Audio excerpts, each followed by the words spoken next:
ईरानी वजारत खारजा के तर्जुमान ने दावा किया है कि ईरान ने अमरीका के साथ मुज़ाकरात बहाली की कोई दरख्वास्त नहीं की। जब भी तवानाई की कीमतें बढ़ती हैं, अमरीका मुज़ाकरात की मेज़ पर वापस आ जाता है।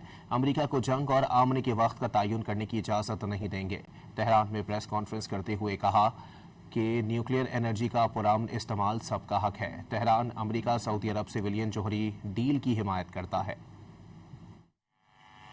ما برای تأمین منافع ملی ایران قائل به ضرب العجل التیماتوم نیستیم.